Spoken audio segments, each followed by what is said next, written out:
Hello, everyone, and welcome to another edition of Football Palestine Extra, where we break down everything that's happened in this week. And obviously, we are coming less than a week removed from Palestine 1, Oman 1. And we're going to get to that because I recorded a video the night of. I think it kind of summed up my feelings on the penalty and what went down and the controversy, but I really wanted to have a deep dive into that game. Then we can fold the page and never talk about it again. Some housekeeping to take care of. So you will have remembered for the past month or so, I kept pushing people, hey, subscribe, subscribe, subscribe, because we're going to raffle off this jersey, courtesy of Subside Sports. We have conducted the raffle, and we do have a winner. Ahmed Husseini, email has been sent to you. Check your email for the details on how to get that jersey. Thank you for everyone for participating. We'll try and do another giveaway maybe in the next year or so. But really, thank you to everyone who has subscribed. We got to 30 paid subscribers, which is absolutely huge for me. So thank you for that support. Also, thank you for the free subscribers. We're at 943. So we're closing in on that 1,000 subscriber milestone. So if you are somehow watching this video and you haven't subscribed, just hit subscribe. You get all the news on Palestinian football straight to your inbox. I think it's super convenient. The best thing about this is everybody, free or paid, gets a link to stream the game the day of the game. That's usually one of the most common questions asked of me is, hey, do you have a link to this stream? If you subscribe to Football Palestine, you will always have a link to stream the game.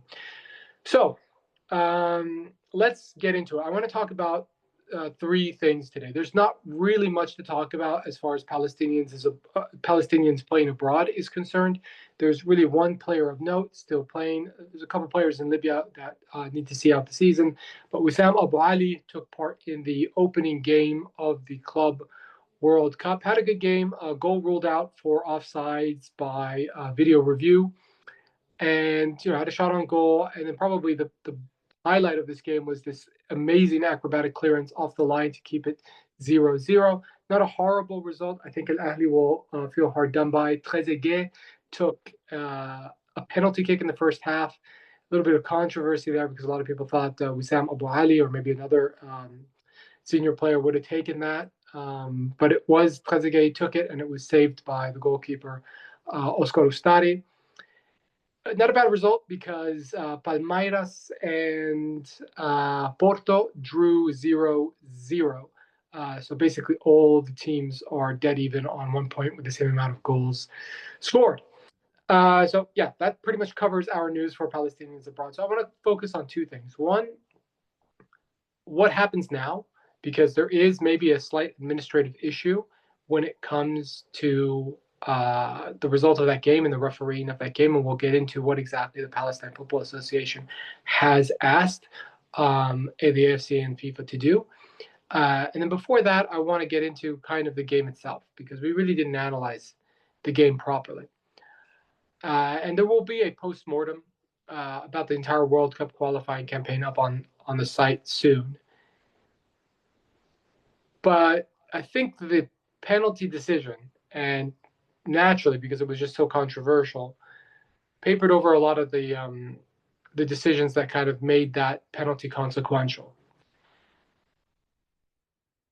And I think we have to kind of go back to the beginning of the game. And the last time I spoke to you guys, we spoke a lot about the end of the game. We go back to the beginning of the game, and probably the biggest decision for Ihab Abu Jazar with the injury to Ata Jabir was, who does he start in midfield? And he went with Adé Kharoub. No surprise there. Hamid Hamdan went back into the lineup.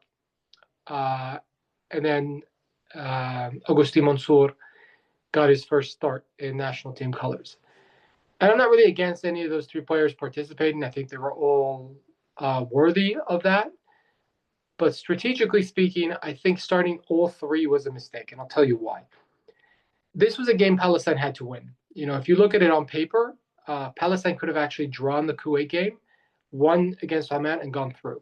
But the opposite was not true. This was the must-win game. If you look at how Ihab Abu Jazar approached the Kuwait game, knowing full well, because he knew the result of the Oman-Jordan game. He knew that Oman lost by 3-0. So he knew that it would work out in his favor to just draw that game and focus on Oman. He started with Adam Kay, which I think was the correct decision. You needed that attacking impetus. Did Adam Kay have his best game against Kuwait? No. But he gave a spark, and he did create some chances before being taken off. And you need that. You need him on the pitch to create something for you. And that's the kind of X factor about Adam Kay. The fact that, hey, like at any point, maybe from a corner kick, maybe because he can carry the ball, maybe because he can slip a pass, maybe because he's super inventive. You need him on the ball, and you need him in the attacking third. That's where you really need him. So to not start with him, I thought was a little bit controversial, given the fact that Palestine really needed this win. The first substitution at halftime was to bring him on for Enzo Mansour. Again, understandable, because as we said, we needed that spark, and one of those three needed to depart, and they chose Enzo Mansour. Comes in 4 minutes, Palestine scores, we're up 1-0. Why do I think it's controversial that this is what happened in midfield? I think if you kind of look at the decisions that were made from a personnel standpoint, if you take off Enzo Mansour and you put on Adam Kayed, and then now you have a lead, you're not going to substitute Adam Kayed, although Adam Kayed would be the first guy you would probably substitute if you're looking to protect a 1-0 lead, right? And Enzo Mansour, given the fact that Atal Jabir is injured, is probably the guy you would come in and say, hey, listen, like, hold on to the ball a little bit, keep possession, play it smart, protect the back line. I think he did that excellently against Kuwait. Cut out a lot of dangerous balls, came back when he needed to, was great at making passes from deep to start counterattacks. I understand, situationally why they took him off. But I would say that had you started with Adam Kayed, and if, the likes of Odey Kharoub or Hamid Hamdan or Enzo Mansour, let's face it probably would be, is he Enzo or is he Agustin? Either way, it would probably be Mansour. That would have been like the natural one to sit on the bench and then come on as a substitute. So I disagree with that, and I think that caused the litany of problems late in the game. The other thing that caused problems is really the squad selection for the matchday squad. And I don't know what's going on with Ihab Abu Jazar, but he did this with Mahmoud Eid as well, where he had him on the bench for the first game against Jordan. Then he dropped him from the squad altogether. Then the next camp comes, he doesn't call him up at all. And Mustafa Zidane had the same treatment, where he calls him up, he's on the bench for the first game, doesn't get on the pitch. Second game, he's out of the squad. Let's see if Palestine plays a game in September, October, November, whenever they play again, if he's actually going to get called up. I thought it was super strange. And the way this game unfolded, you definitely needed someone like him. And someone like him, playing against 10 men, space and time on the ball, would have been the perfect guy to bring on. And he wasn't on there. And instead we had two defenders, just like we had two defenders against Kuwait, and neither of them were trotted on. Like, I could understand maybe like, okay, you put one on with 10 minutes to go just to kind of strengthen the back line or something. But we didn't do that. So basically we just had two bystanders in Yasser Hamid and Mohamed Salah, who just sat on the bench. They didn't do anything. So I do question like the use of personnel. Now, Ihab was like 30 seconds away from getting it right, and we wouldn't really be talking about that. It would be really an idea that I speak about for 30 seconds, maybe, of like, oh, I didn't really like this, and we kind of touched the bullet here. Now it becomes the main talking point, right? Because this is the first time I'm speaking about the game in a non-emotional state. And yeah, you have to kind of question the personnel decisions there.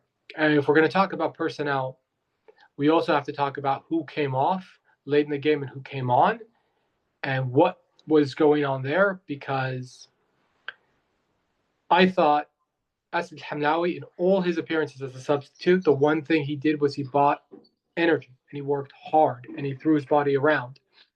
And I thought he would have been the perfect guy to throw on for Adi the back. Instead, Bedr Musa comes on, and I just, like, he's a, no offense to him, he's a good player, but we were so deep that, maybe the one or two times he got on the ball, he had to counter like 80 meters. And that's another thing.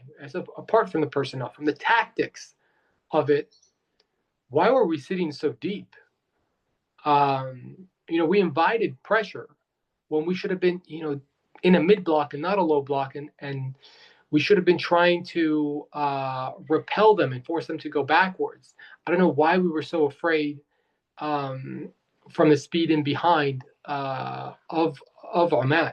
I think we have a good keeper sweeper, and we have a man advantage. So we should have been able to sit in the mid block, have an extra man go press the ball, and be solid enough to kind of see the game out in the mid block instead of a low block. The low block invited pressure. Obviously, that penalty is BS. I'm not going to get into it anymore because I think it's been litigated to death. But that ball doesn't come in, and that penalty doesn't happen if we keep the ball a little bit more. Some of you might also be listeners of the Asian game. I was on that podcast yesterday or 2 days ago, and we spoke about this. My colleague Paul went through exactly what happened in the last minute, the fact that we couldn't keep the ball. Yeah, I do think, and I said, I think some of that has to do with the fact that Al was injured, Damerson was subbed, Musab Batal had to be taken off injured as well. And you lacked a bit of veteran presence there, that savviness to see us through the last minute of the game or so. But the referee really wasn't having any of it, right? Like, there were times where Zayt Qamar was obviously getting fouled, and he wasn't whistling. It was strange. I mean, it was a strange refereeing performance, capped off by just an incorrect decision. Let's put it that way. So, yeah, then kind of comes the overall analysis of how we played and did we approach this game the right way. I think it's hard to kind of find fault with the first half performance. We were better than Oman. Oman didn't do much. I think they had 2 shots in the first half. That's just two shots in total, not shots on goal. And we did not at all really feel the pressure from Oman. Like, I had to double check this, but Ahmed didn't have a save to make in this game. The one shot on goal that actually hit the frame for Oman was the penalty in the 97th minute. So it is frustrating that we're talking about this as a loss. Now, that said, I don't think we've turned a corner here tactically all of a sudden. That we've changed the manager, now we're playing so much better. It's hard to argue with results. Ihab Abu should be credited. 7 points from 4 games puts you on course to do about 16, 17 points over the course of an entire 10-game campaign. That's enough to qualify you directly. So hard to argue with results. Are we playing better? I don't think so. I think we're just converting chances. But he came in a emergency situation. He didn't really have a lot of time to communicate his style of play. There were no real friendlies to be like, okay, let's play against a national team that we can experiment against. One of the second, third tier Asian national teams would be perfect to test out something that he might want to do with this team. We didn't have the opportunity to do that, but we did not play in a very fluid manner, and we did not create enough chances. I think we have the capability to create more chances against the likes of Oman and the likes of Kuwait. And I do believe, results aside, there were times in the first games against those 2 opponents under Mekram Daboub where we played better but couldn't finish. In fact, I think if you look at the first half of our Oman game in Muscat, we played better and we created more chances. We just couldn't finish. That said, like, this is where we're going. This is where we're left. we're left at this point where you just think about hypotheticals and you think about the entire campaign and, if we'd done this, if we had done this, if we had done this, if we had just gotten 1 point here, 1 point there. If this draw had been a win, if we converted that chance, yeah, we would be in the fourth round. We're not. That's the reality. So I guess the only thing that's left to do is to kind of rate the performance of the team and the manager in this kind of emergency period, this last gasp period of four games. And I think, you definitely give it a passing grade. We didn't do what we wanted, which was to get fourth place, but I would give it a solid B effort. Obviously, if we had qualified, I'd say like a minus. It is what it is. It's frustrating to think that a refereeing error is what prevents you from realizing your goal. Obviously, the goal for the national team was always to get to the third round of World Cup qualifying for the first time. Our stretch target was probably to get into round 4 and then see where it goes from there. Unfortunately, that's not going to happen. That said, these all come down to minor details. And I just think back to the fact that it took us so long to say, hey, you know what, we're going to play our home games in Amman. And I think Amman did its part. I think we were well supported in the Korea game, in the Iraq game, in the Oman game. And that was the reason why we didn't lose any of those games. Obviously, in the second round, we got the results that we needed to, but it wasn't easy because, okay, I think the support was decent in the first game against Australia, but I would have much rather taken the Socceroos to Amman where, it's a house of horrors for them. I much rather have played Bangladesh, who, by the way, had tens of thousands in support. It was actually a home game for them, and I'm mad. Did the results matter? Not really. Lebanon, ditto. Like, we played Lebanon in Qatar, and Mekram Daboub, by the way, did not want to play them in Doha. He wanted to play them in Abha, Saudi Arabia, at elevation. He wanted to bring the national team there to train at elevation so they would get used to it and have the Lebanese come and really struggle to breathe and win the game. Now, at the end of the day, we played better than them. We weren't able to win the game, but we got the result. We drew, and that sent us through to round 3. The other thing of consequence, really, that the FA did was to pick Malaysia as a venue for a home game against Jordan. And the venue was atrocious, to be honest with you. Like, the pitch was bad, training facilities were bad. It was so bad that the players, I've seen pictures of them like showering in buckets outside the stadium because there were no shower facilities at the stadium. That's how bad it was. Now, amenities aside, one of the turning points of this qualifying campaign is that the likes of Tamer Siam, the likes of Rami Hamad, got injured on that horrible pitch in Malaysia the day before the game.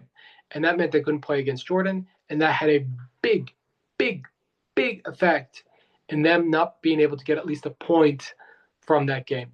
And it also had a big effect in them not being able to get a point from the next game, which was Iraq away. Because that one chance that Iraq had, Rami Hamad saves that chance. Like, it's no doubt about it.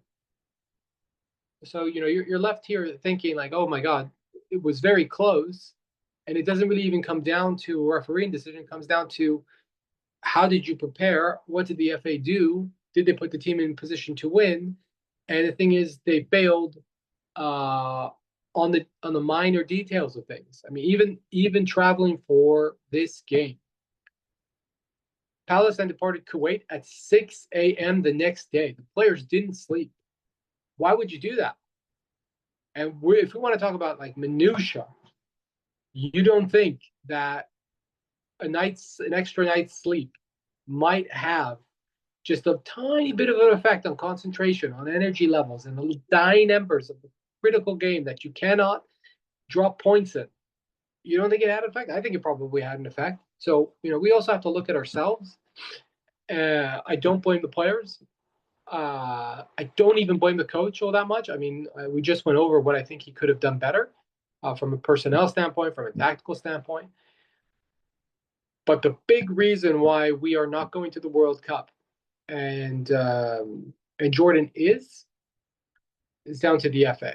And I know they got to play home games that we didn't, but if our FA was just a little bit better, a little bit smarter, then we could be talking about Palestine with a puncher's chance to go to the World Cup because they'd be in round 4 right now.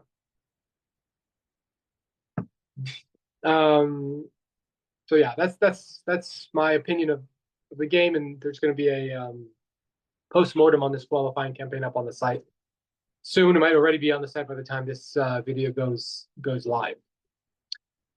Okay, switching gears now, going back to that penalty decision. What happens now? Is that the end of it? I think I'm a little bit heartened to see that this has kind of entered the cultural zeitgeist a little bit. It's definitely the most controversial decision in Palestinian national team history. I do see videos on social media now talking about it, which is good to see. And I think that kind of energy pushed the PFA to do something. And so now we're in a situation where we do have an official protest from the Palestine Football Association, and that official protest is, as some of you might seen, is actually asking for an explanation as to what happened in that match. But the PFA is asking for 4 things. The first thing the PFA is asking for is the audio communication between the VAR room and between the Iranian referee Maud Bunyadifad. The second thing they're asking for is an official explanation as to why this was given as a penalty. The third thing they're asking for is that neither Alex King nor Maud Bunyadifad be appointed as referees for Palestine's game in the Palestine's games in the future. Excuse me. And the fourth and final thing they're asking for is a replay. Now, I don't know if it's worth getting our hopes up. Let's just say it's like 99%, like the replay is not going to happen. But Palestine really has nothing to lose by lodging this complaint, and I think it's important to lodge complaints. And it's important to put kind of let me really choose my words carefully, but you have to put referees on notice, I think. And it's a dirty game, and it's not one that I'm for. But if you actually look at some of the brain dead analysis conducted by Mejlis, this show that appears on the Cat's channel, where they bring ex-pros and analysts from all over the Arab world, from the participating countries in World Cup qualifying, and they all sit them down on the ground. They all have a big talk about the World Cup qualifiers. They never gave Palestine more than 5 to 10 minutes on a show that goes on for more than 2 hours. I mean, they've never done that. Even when Palestine drew Korea twice, they never thought to do that, to give them their flowers, to give them their due. They never do that. Saudi Arabia, Qatar, even in dead rubbers this past match day, they cover that extensively. But they went around, they actually spoke about the penalty, and they went around, they asked everyone, hey, was it a penalty or not? And they unanimously said yes, with the exception of the Palestinian gentleman on the show. And really the reasoning was like, oh yeah, the players didn't protest. So when I say something like you need to put the referees under a bit of pressure, I say it because obviously this seems to be the culture in Asia, where if you don't put the referee under pressure, they think they can be the star of the game and basically take the decision into their own hands. And one thing about Mahmoud Banyadifat and Alex King is they both have social media accounts. They both have Instagram with their little blue tick mark. So it's not like these guys are not seeking the limelight. They are very much seeking the limelight. That they have open profiles out on Instagram. By the way, please don't go and harass them or do anything like that. I'm not condoning that type of behavior whatsoever. But you have analysts that are saying, oh, you didn't protest. And if you don't protest, that means like it's a correct decision.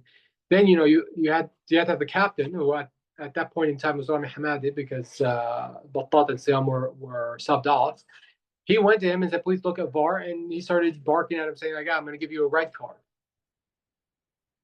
So, yeah, even if this is a losing effort, even if you cannot get the result, maybe not overturned, but get the AFC and FIFA to say, yeah, you get a replay, This at very least is a warning shot to referees that says, hey, the next time you're refereeing a Palestine game, this isn't some, federation that's just going to roll over for you and is not going to make your life as miserable as the other federations would if you screw it over. No, no, no. This is a federation that's going to go and it's going to do everything that the QFA would do, that the Saudi Federation would do, that the Jordanian Federation would do, that the Iraqi Federation would do, that the Japanese Federation would do, that the Australian Federation would do, that the Korean Federation would do, that the Chinese Federation would do. All those, big dogs that you're afraid of. Palestine is amongst them, and they will do everything in their power to protect their rights as well. So if you're going to give a penalty the next time, if you have VAR, you're going to go look at it, or you're going to go have a conversation with your linesman. Because I've spoken to some referees who said that's absolutely not a penalty. Very weirded out with the fact that it didn't, that the referee wasn't sent over to the monitor to have another look at it, given the time it was given how important the decision was. So it is important to say to say this to the AFC and say, like, hey, listen, you're going to give us the communication and you're going to give us an explanation. And if there is something technically wrong in the process that happened there, or if there is something technically wrong in the decision, you will have to take action against this referee. And my understanding of the legal process is that if the referee gets punished in any way, shape, or form, then because Palestine has demanded a replay, there is a possibility of a replay if the referee gets punished for incompetence. So we'll see.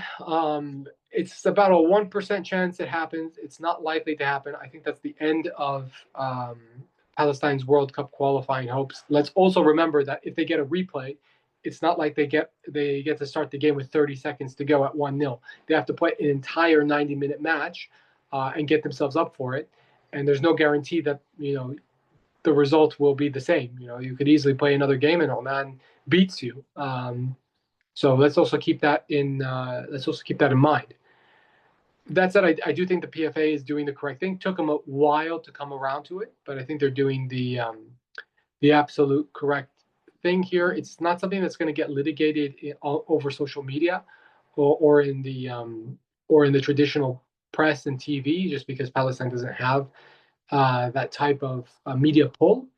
It's an interesting one because usually in these types of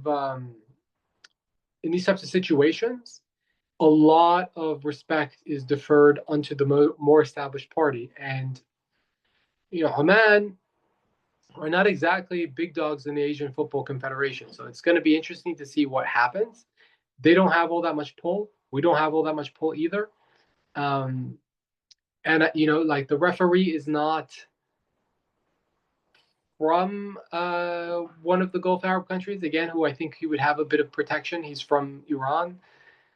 I don't know if the Iranian FA is really going to stick their neck out for him, to be honest with you. You also have to remember that this guy is very pro-Istiqlal. And I'm imagining that the Iranian Football Association is probably split down the line between Persepolis and Istiqlal. So if that's the case, he could be somebody that's just kind of set to the slaughter. Again, like if there is an investigation as well, you'd also have to think that the VAR official is going to try and protect his ass and say, hey, I told them. But we don't know. It'd be interesting to see if we can find a way to get more information as to why the decision was taken. But I think that is something we are worthy of receiving. It's just a explanation as to, hey, this was a penalty because X, Y, and Z. Because now, people are watching the replay like 1,000 times trying to find something. My colleague at the Asian game, Michael Church, said there was like a heel clipped. I personally didn't see that. What I saw as far as contact was a coming together, a little bit of Ahmed Taha's arm sort of touching the back of Mohsen Ghassani. I didn't see any heel getting clipped.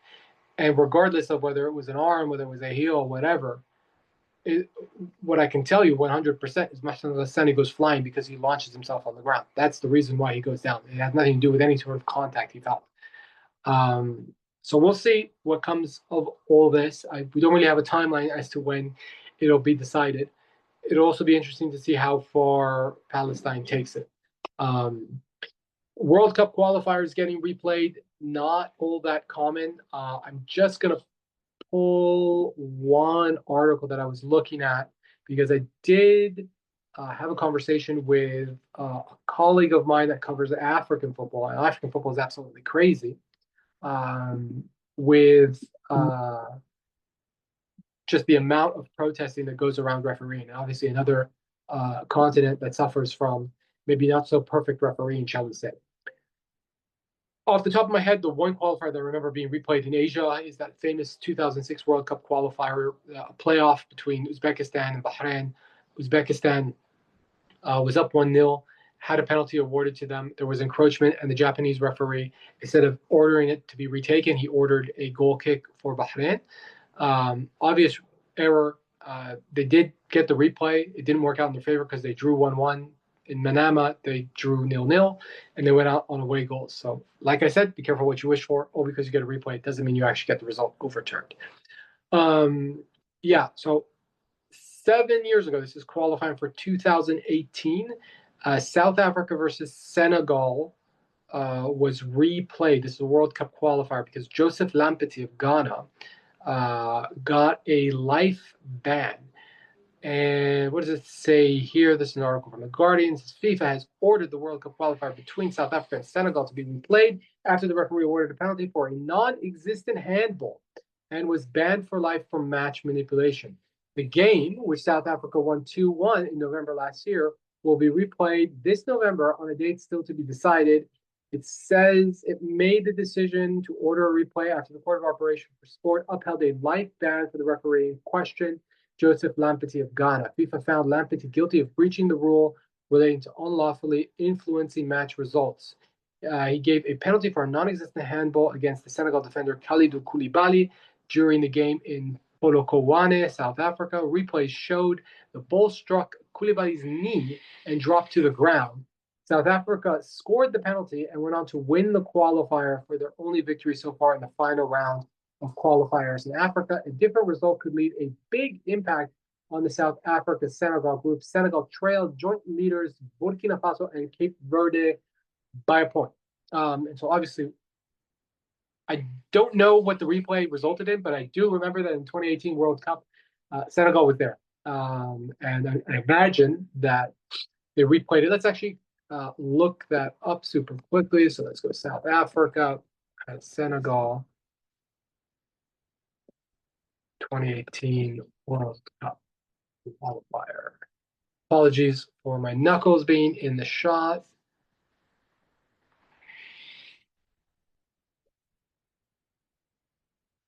Okay, found the article on Wikipedia for CAF qualifying.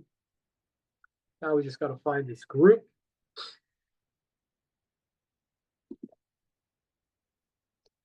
Okay. Africa is honestly, it's crazy to get to World Cup qualifying compared to Asia. I think our format's a little bit more entertaining. Yeah, so here's how the group ended. Senegal qualified for the World Cup on 14 points. Burkina Faso had 9. Cape Verde had 6. So when it did come down to that final game, yeah, so they played. Senegal and South Africa played each other in South Africa on an extra match day. Senegal ended up winning that game, and then they also won against South Africa on the final match day. So they basically picked up 6 points in the final match, in the final 2 or 1.5 match days, whatever you want to call it, to go from 8 points to 14 points. The other game in the group, Burkina Faso and Cape Verde, yeah, wouldn't have really made much of a difference. Both teams came in on 6 points, and then it ended up 9-6. So it did end up being rather irrelevant. But obviously, Senegal had to win those games. They could have lost one of the 2 games, and they still would have qualified. But they did order it to be replayed. And obviously, South Africa, I think in the CAF world, are no slouches. I do think they have a little bit of power behind them from the on the continental administrative level. So there is a precedent. We've just spoken about two precedents. Should you be getting your hopes up if you're listening to this? Don't get your hopes up, because for every successful appeal, there's about 4 or 5 dozen unsuccessful appeals, and I don't think FIFA is really keen to do this. If it was up to the FIFA and the AFC, nobody talks about it. We just go on to round four, excuse me, and nobody talks about little Palestine getting screwed over, basically. So yeah, I'm going to leave it at that. We will see. I will keep you updated. Obviously, if I hear anything, I think this replay business, if it does happen, something's got to come out about Maoud Bounyadifad, right? Like something really has to come out that hey, he's been on the take. I do think his performance in this game was questionable. Harab Sadi should not have been sent off because he shouldn't have been given a yellow card in the first half to begin with, because he protested Palestine being given a corner kick when it shouldn't have been a corner kick, and he got a yellow card for that, and then he picked up his second yellow in the second half. So is there maybe some funny business going on? Yeah, and the thing about football is you can manipulate it in so many ways, right? You can bet on everything. You can bet on number of corner kicks, number of yellow cards, number of red cards, goal at a certain time, penalty at a certain time. There's no evidence for that right now, so don't get your hopes up. And until I think Palestine can dig up the evidence, or the lawyers can dig up the evidence that hey, this man was compromised, I really, really doubt the decision will go Palestine's way. Maybe they get some sort of financial compensation, but that's really, I think, the most realistic thing that happens is if this is adjudged to be an error, and I don't see why it would not, Palestine gets compensated financially, but the result does not get overturned or replayed. Okay, so that's it for now. That's it for this week. I will try my best to kind of keep you updated with news as it comes. Obviously, we are heading into a bit of a low period over the summer. I had hoped that it would be one that would crescendo into the October 4th round. That's not going to be the case. But hey, take heart. I think every giant in Asian football has a story of heartbreak or a story of controversy that ends up being part of the continent's footballing lore. And I do think this penalty decision is going to live long in the memory. People will remember this because it has engendered a lot of talk. But we keep going. Obviously, the focus now shifts to the Arab Cup, to our play-in match in November against Libya. Win that, and then we get to play in a group with Qatar, Tunisia, the winner of the South Sudan, Syria playoff. And I think we have a side capable of making some noise in that tournament, maybe getting out of the group stage for the first time in that tournament. So let's try and focus our energy on that, on the Asian Cup that will be played in January 2027. And before you know it, World Cup 2030, and the qualifying process for it will be here. And hopefully we'll have integrated all these new players that we have at our disposal. So thank you for watching. Thank you for supporting Football Palestine. And I will see you in the next one. Bye for now.